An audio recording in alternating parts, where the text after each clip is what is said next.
이 나무마다 꽃과 새 잎을 펼쳐내는 이런 봄날, 우리가 한 자리에 모여 말하고 듣는다는 것은 요즘 세상에서는 결코 흔한 일이 아닙니다. 우리 생애의 한순간을 우리는 이와 같이 마주하고 있습니다. 소중한 만남이 아닐 수 없습니다. 제가 오늘 나오면서 생각했습니다. 우리가 1년에 한두 차례씩 어떤 날이 있어가지고 모여서 이 얘기한다는 건 이건 결코 흔한 일이 아닙니다. 또 여러분도 여기 나오실 때 큰맘 먹고 뭐 다른 바쁜 일도 집안에 있을 텐데 모처럼 또 일요일 날 가족들과 쉴 텐데 이렇게 마음 먹고 나오시고 저도 이제 새벽부터 일어나서 이렇게 이제 나오고 한다는 것은 우리 이런 만남이 그만치 소중하기 때문에 그렇습니다. 그렇기 때문에 말하는 사람은 진심으로 마음을 열어서 말을 해야 하고 듣는 쪽에서도 진심으로 귀를 기울여야 진정한 만남이 이루어집니다. 이와 같은 진정한 만남을 통해서 우리들의 정신세계가 더욱 풍요로워질 수 있습니다. 그러나 요즘은 흔히 남의 말에 귀를 기울이려고 하지 않습니다. 한 지붕 아래 사는 가족끼리도 상대방의 말에 진심으로 몰입하지 않습니다. 건성으로, 귓등으로 넘기고 맙니다. 그렇기 때문에 자연히 관계가 성그러질 수밖에 없는 거죠.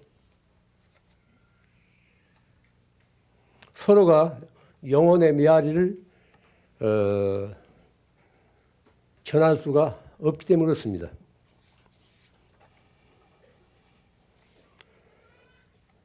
우리가 사는 지금 이 세기가 바로 21세기입니다. 20세기와 크게 이제 다른 점이 몇 가지 있는데 그 중에 또 하나가 이제 정보 매체예요. 요즘은 어디를 가나 인터넷이 활개를 치는 그런 세상입니다. 인터넷을 통해서 무엇인가 또는 누군가와 접속을 하지 않으면 사람 축에 못 드는 그런 세태예요. 20세기와 크게 다른 점이 그렇습니다. 인터넷을 이용한 사람들은 두 사람끼리 혹은 불특정 다수인을 상대로 각자의 자리에 뭉클이고 앉아서 수많은 정보를 주고받습니다. 이때 감정을 교환하는 일은 거의 없습니다. 이것은 어디까지나 정보를 주고받기 위한 간접적인 접속이지 직접적인 접촉은 아닙니다. 간접적인 접속은 어디까지나 일방적입니다. 그렇기 때문에 자기중심적이고 한편 또 이기적입니다. 그렇기 때문에 정이 오고 갈 수 없어요. 한마디로 비인간적입니다. 가끔 외국에 나가서 사신 친지들로부터 뭐 인터넷을 통해서 제 소식을 듣는다는 말을 듣습니다. 그때마다 저는 약간 씁쓸한 그런 생각이 들어요. 접속과 접촉은 발음은 비슷하지만 그 뜻은 전혀 다릅니다. 접속은 간접적이고 일방적입니다. 그러나 접촉은 직접적이고 상호간의 만남이에요. 우리는 지금 이 자리에서 접속이 아닌 접촉을 하고 있습니다. 상대방의 표정을 살피고 눈길을 마주하고 목소리를 듣고 분위기를 함께 누립니다. 때로는 손을 마주잡거나 미소를 짓거나 쓰다듬는 접촉을 통해서 인간의 정이 오고 갑니다. 이와 같이 접촉은 인간적입니다. 컴퓨터의 사각 스크린 앞에서 주고받는 정보는 이 시대의 편리한 수단입니다. 분명히 편리한 수단이에요. 그러나 여기서는 인간의 냄새를 맡을 수가 없습니다. 그것은 어디까지나 차디찬 기계의 장치이지 살아서 숨쉬는 따스한 생명체는 아닙니다. 과다한 정보는 분명 이 공해입니다. 과다한 정보, 지나친 정보는 공해예요.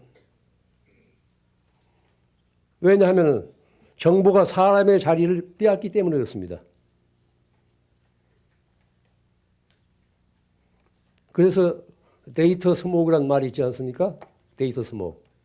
과다한 정보는 이게 하나의 오염, 스모그라는 거예요. 매연이라는 거예요. 공해라는 겁니다. 인터넷으로 접속이 안 되거나 해커들에 의해서 방해를 받을 때 마치 세상이 뭐 정말이라도 온 것처럼 그렇게 야단스럽지 않습니까? 어쩔 바를 모른다고. 왜냐하면은 이런 그 연장에 길이 들었기 때문에 뭐든지 즉석에서 해결하려고 해요. 뭐든 즉석에서 끝장을 내려고 한다고. 참고 기다릴 줄을 몰라요. 참고 기다린다는 것은 인간의 덕입니다. 그런데 이렇게 신속한 편리한 기계 장치에 의존하면서 살다 보니까 뭐든지 즉석에서 해답을 꺼내려고 해요. 젊은이들 사이에 자살률이 높은 것도 그겁니다. 그건 한때의 어떤 고비인데 그걸 극복하지 못하고 뛰어내리지 않습니까? 참고 기다릴 줄을 몰라요. 이때 그는 자기 자신이 영혼을 지닌 인간이라는 사실을 까맣게 잊어버리고 있습니다. 우리가 인간이라는 사실을 까맣게 잊어버리고 있다고 해요. 자기 자신을 잃어버린 겁니다. 어떤 것이 중요한지 같이 판단을 해야 돼요. 생활의 도구인 그런 정보 매체가 중요한 것인지 자기 자신이 중요한 것인지 같이 판단을 해야 됩니다. 그런 그 매체 앞에서 그냥 쩔쩔매고 어쩔 줄 몰라 하는 것, 참고 기다릴 줄 모르는 것, 모든 즉석에서 해결하려고 하는 것, 이것은 영혼을 지닌 인간이 할 도리가 아닙니다. 할 생활 태도가 아닙니다. 자기 자신을 잃어버렸기 때문에 그렇습니다. 한낱 생활의 도구에 존속돼 가지고 본질적인 삶을 잃어버린 거죠. 이것이 우리가 지금 살고 있는 요즘의 세태입니다.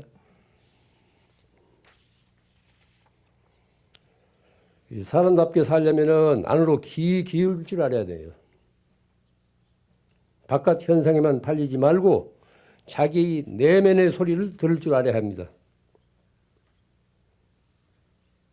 삶의 의미를 어디에 두고 살아야 할 것인지 거듭거듭 물을 수 있어야 돼요. 친구와 살뜰한 우정을 지속하려면 한동안 떨어져 있는 시간이 필요합니다. 각자 자기 자신을 확인하는 홀로 있는 시간이 필요해요. 아무리 정다운 사이라 할지라도 늘 한테 엉켜 지내면은 인해 시들어지고 지겨워집니다. 우리가 늘 겪는 일 아닙니까? 좋은 친구란 만날 때마다 서로의 우정을 새롭게 시작할 수 있어야 돼요. 왜냐하면은 친구든 내 자신은 어제의 내가 아니라니까요. 어제의 그 친구가 아닙니다. 오늘의 나는 새로운 나예요. 오늘의 친구는 새로운 친구라고. 이 중고품이 아닙니다. 새로운 우정이 시작돼야 됩니다. 그래야 만남의 의미가 있죠.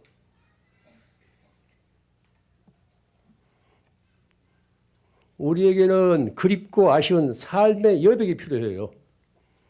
뭐든지 꽉 채우려고 하지 마십시오. 포만 상태는 그건 죽음의 상태입니다. 아쉬운 점이 있어야 한다니까요. 어떤 그립고 아쉬운 삶의 여백 같은 것이 필요해요. 그리움이 고인 다음에 친구를 만나야 그 우정이 더욱 살뜰해집니다. 친구 사이만이 아니라 모든 인간사가 다 그렇습니다. 너무 많은 것을 보고 듣고 아는 과다한 정보는 공연한 말을 깊이 새겨두기 바랍니다. 그래서 아는 것이 병이란 말이 있지 않습니까? 식자우한. 문명의 연장을 알맞게 활용할 줄 알면 그것은 이로워요. 왜냐하면 우리가 필요해서 만들어 놓은 연장이기 때문에 그렇습니다. 필요해서 만들어 놓은 기구이기 때문에 그래요. 알맞게 활용할 줄 알면 그것은 이로운 거예요. 그건 문명의 이익이에요. 그러나 거기에 너무 매달리거나 그 소용돌이에서 해결하지 못한다면 그건 해로워요. 그건 문명의 흉기가 됩니다. 그렇기 때문에 자신의 욕구를 적당히 자제할 줄 알아야 돼요. 현대 우리들은 그 덕이 모자라요. 적당히 자제할 줄 알아야 되는데 자제할 줄을 모른다니까요.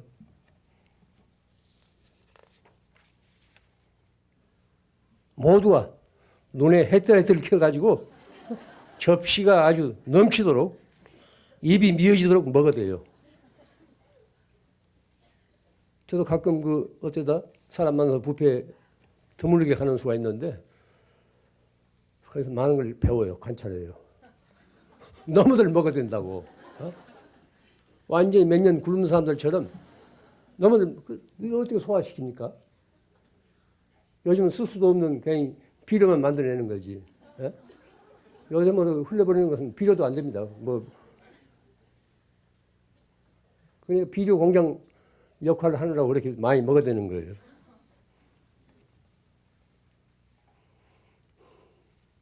음식은 조금 모자란 듯하게 먹어야 그 맛을 알 수 있어요. 뭐든지 그렇습니다. 좀 모자란 듯하게 먹어야 그 진짜 맛을 알 수 있다고. 이 다음에 먹을 수 있는 그런 또 이제 욕구가 생긴다고요. 사는 일도 마찬가지입니다. 사는 일도 마찬가지예요.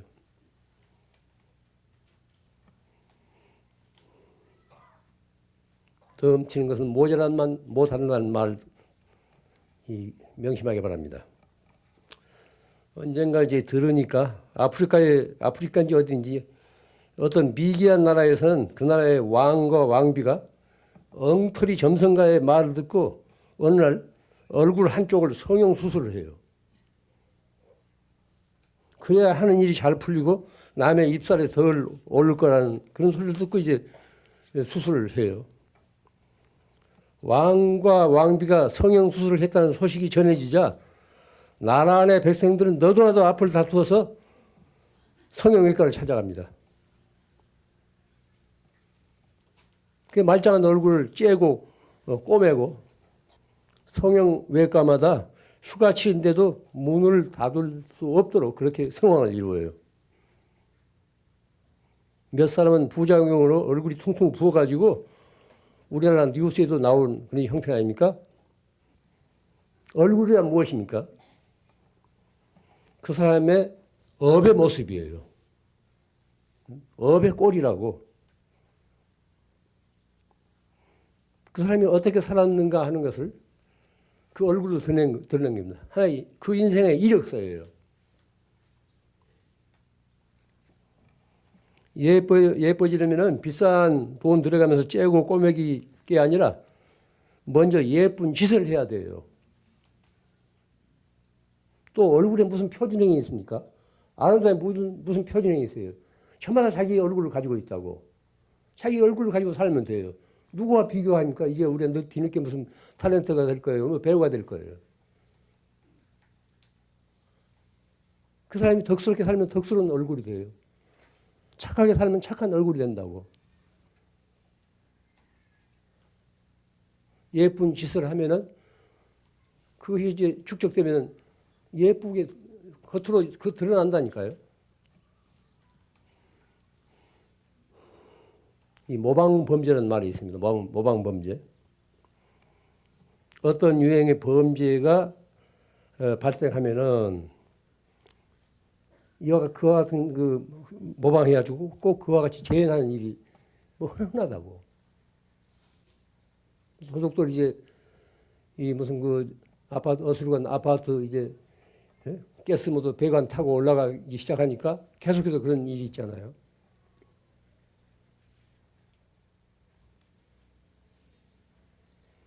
그것은 범죄만이 아닙니다.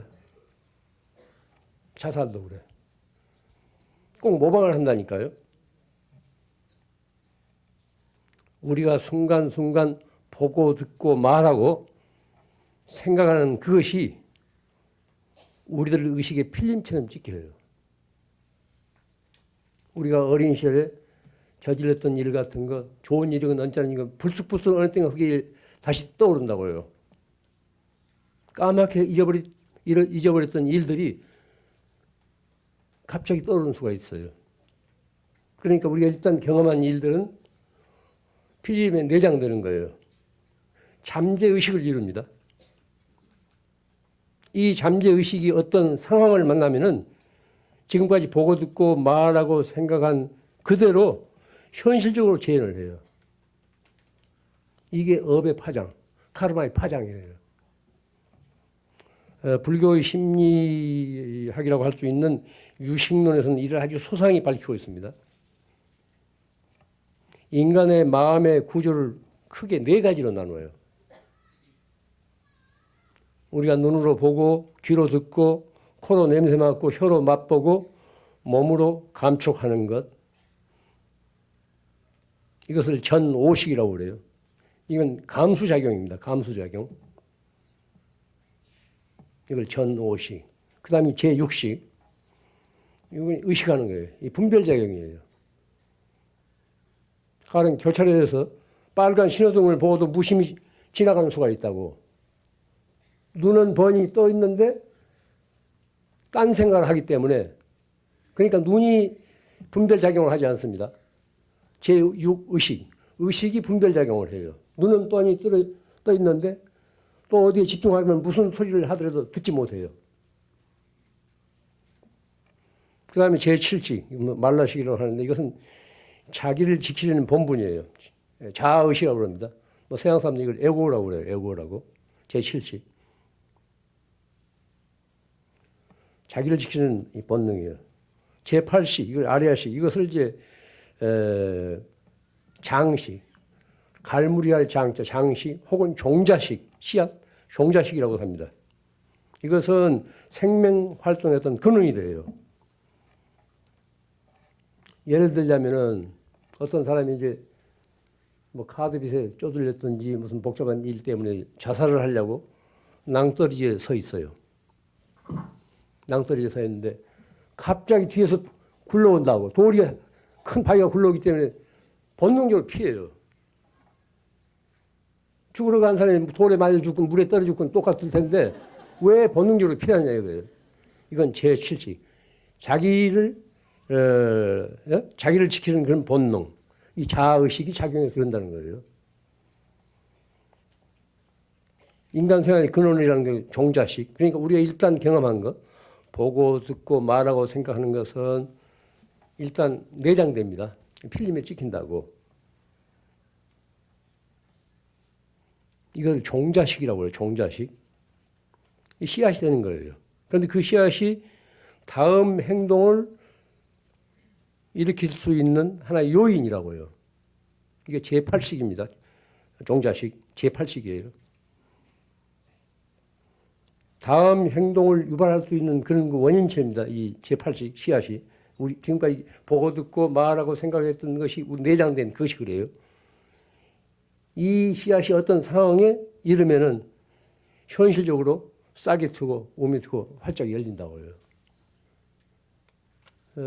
인도 옛 사람들은 이렇게 우리 심리 분석을 그렇게 4가지로 그렇게 했습니다. 한마디로 하자면은 우리가 보고 듣고 말하고 생각하는 것, 이건 그때 그치지 않고 이건 일단 우리 기억에 내장된다는 거예요. 업이 된다는 겁니다. 또 이런 걸 자꾸 되풀이하면 이것이 훈습, 마치 그 안개 속에서 오시셨듯이 어떤 향기 속에서 오시셨듯이 이걸 훈습이라고 그래요. 훈습을 하게 되면 업장이 두터워져요. 업장이 두터워져 가지고 자기 의지로는 어떻게 할 수 없을 정도로 된다고. 결론적으로 말씀드리겠습니다. 모든 것이 넘치는 오늘 같은 세상에서 제정신을 차리고 자지적인 삶을 이루려면 철저한 자기 관리가 필요합니다. 자기 관리가 필요해요. 자기 자신이 자기를 관리해야 돼요. 남이 한다고 해서 덩달아 따르지 말고 자기 의지대로 살 줄 알아야 돼요. 가치 판단의 기준은 어디에 두어야 될 것인가? 내가 이런 일을 해서 행복할 것인가? 불행할 것인가? 그게 답이에요. 어떤 순간에 속지 마세요. 우리가 순간순간 살지만 어떤 순간에 속지 마시라고.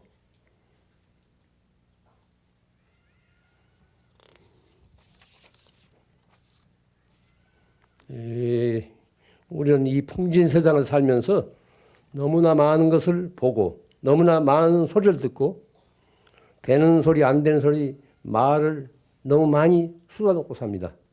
제 자신부터 그래요. 또 이 생각 저 생각하면서 갑자기 여기서 무슨 뭐 노후 대책이 어떻고 뭐 이런 소리에 겁들 먹어가지고 근심 걱정을 미리 가불해서 쓰느라고 밤잠을 못 자잖아요. 그래서 사람들이 그냥 너무 왜소해지고 무기력해지고 그런 인간으로서 기상을 지니지 못해요. 내가 내 인생을 내 뜻대로 살지 못하고 세상의 흐름에 실려서 떠내려가는 표류당한 그런 게 실정입니다. 이런 때일수록 본질적인 삶을 살아야 돼요. 본질적인 삶이란 무언가? 한마디로 하면 보다 단순하고 간소하게 살 수 있어야 됩니다. 보다 단순하고 간소하게 살 수 있어야 돼요. 될 수 있는 대로 적게 보고 적게 듣고 꼭 할 말만을 그것도 아껴가면서 적게 하고 시시한 생각을 제쳐두고 어떤 삶의 본질을 생각해야 됩니다. 그래야 남의 장단에 놀아나지 않고 자기 자신다운 인간으로서 당당히 설 수 있습니다. 이 찬란한 봄날에 다들 꽃처럼 활짝 열리십시오. 마치겠습니다.